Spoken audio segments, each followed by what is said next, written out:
The Selfish Path to Romance. Download Chapter 1 for free at drkenner.com. Right now, I want to welcome Tiva to the phone. Is that your name, Tiva? It seems like something's keeping you awake at night. Yeah, it sure is. Yeah, tell me what's going on. Okay, so I woke up last night and I was, I don't know, I went to bed probably around 1:30, maybe 2, and I woke up at about 5:30, and I was terrified and I was confused and I was sweating, but I wanted to cry, but I don't know why, because I didn't remember any part of my dream. My covers were kicked to the bottom of the bed or thrown, but I didn't even notice that until I went back to sleep. And I'm trying to figure out if this is like a night terror or a night dream or nightmare. Well, a nightmare, let's see. A night, if you just slept through it and woke up and remembered it, it would just be a bad dream that you had.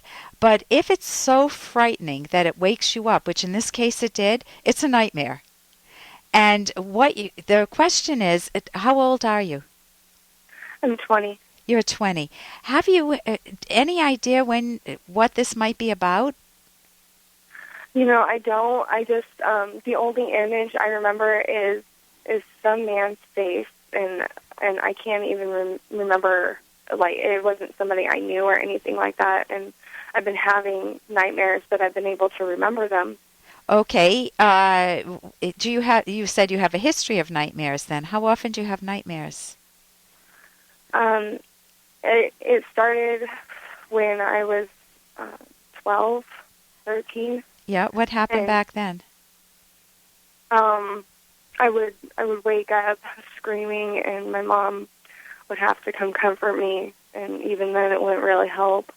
And what went through your mind, if to the best that you can remember it?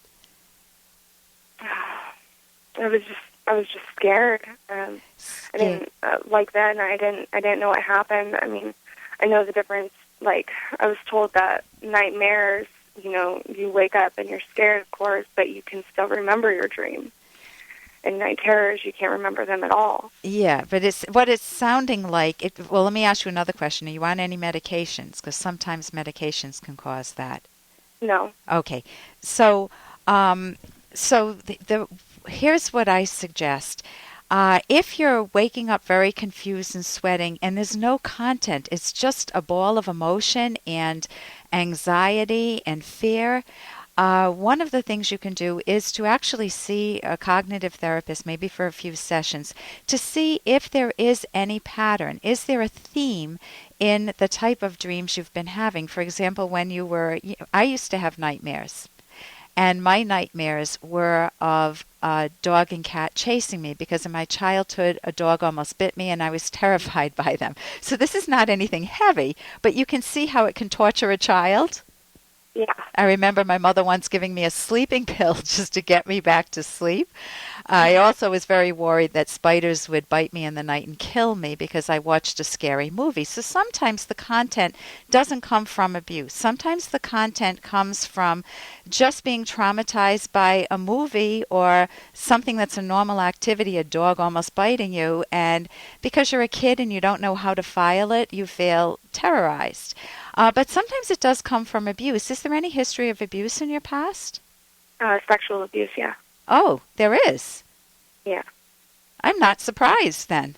And I've been having a lot of suppressed memories come up that I didn't remember. You know, like things that just keep popping up, and I don't know if they're reality or something that my subconscious is making up. Okay, you definitely want to. If you have the ability to go to a good cognitive therapist, I would see one ASAP. Somebody who's dealt with abuse issues, because your mind is trying to put the pieces together.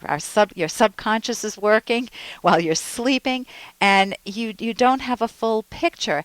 And it's not fun to go back and remember some of the abuse, but it's clarifying, and you can put it to rest after that. You can grieve your losses and move on, and not have it carry through your young adult years. Was it somebody in the family that abused you? Yes. It was. So it's even more traumatic.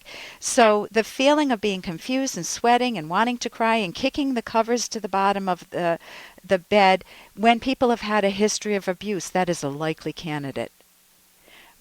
What can you do for yourself now besides going? You can pursue therapy. Is that open to you?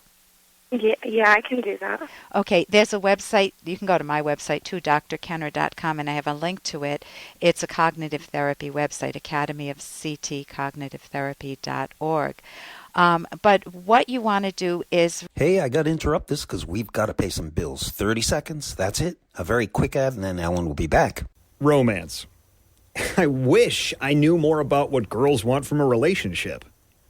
Boy, I wish I knew more about what I want. Where's that ad I saw? Here it is. The Selfish Path to Romance, a serious romance guidebook. Download Chapter 1 for free at selfishromance.com and buy it at amazon.com. The Selfish Path to Romance. That is interesting. What you want to do is really, really treat yourself delicately, gently, lovingly. You want to say to yourself, I am a good person, and something bad happened in my childhood that I need to process so I can get over it. You're not bringing up the memories. If you had never remembered it, let's say it happened when you were half a year old and you never remembered it. Why go back there? You're not going to remember it anyway, right? But Right. if it's messing up your current life, that is every reason to go digging. And I've had people who have been able to let the memories come in, and you that's why you want a very good psychologist, because you don't want them to create memories for you. Right. You want to get the raw data from your own mind and put the pieces together as best you can. If the person's alive, you want to make a choice. Do you want to address it? I've had people that have brought the perpetrator into court. I've had other people that have opted that their life is not worth the battle, and that they just want to move on with their life. They know who did it, why they know who did it. They despise the person. They keep a distance from that person. Other people in the family are protected from that person. They've helped that happen.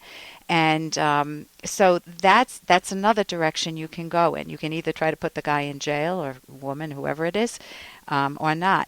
How else can I help you? Do you think, given the circumstances of my sleeping pattern, do you think it is a night terror? I would say that when anyone has had severe abuse or sexual abuse that's severe, I would say that you do need to process it, and how we file it away as a kid is not necessarily the way that we do as an adult. I would say that is a prime candidate. I can't say for sure, but I would, because I don't know. Maybe another reason could be you're on medications that are messing you up, but that you said no. So a prime candidate is that, and I would work with a psychologist, though, to see if there's anything else that could be a possible problem. I would also read about sleep hygiene, how to help yourself have better endings to your dreams, how to not increase the anxiety. Oh my God, I'm afraid to go to bed tonight. What if I have another, nightmare? You don't want to get into that loop. So that's why you need the help as soon as possible. And there are some books that could be helpful to you. One is A Good Night's Sleep by the Harvard Medical School. So listen, thank you so much for your call, and I wish you a great night's sleep and a great life, Tiva. Okay, thank you very much. Okay, you're welcome. For more Dr. Kenner podcast, go to drkenner.com and please listen to this ad. Here's an excerpt from The Selfish Path to Romance, the Serious Romance Guidebook by clinical psychologist Dr. Ellen Kenner. Love is not a causeless gift, but something that has to be earned. You may have heard yourself say, I just want to be loved the way I am. Unfortunately, in quotes, just the way you are, may include qualities that make you less lovable than you could be, or even unlovable. Love is not causeless. It is something you have to earn. but how? The starting point is your moral character. Of course, there are many other factors involved in love, including common values and individual personal preferences. Moral character, however, is the foundation, and it is indispensable. You can download Chapter 1 for free by going to drkenner.com, and you can buy The Selfish Path to Romance at amazon.com.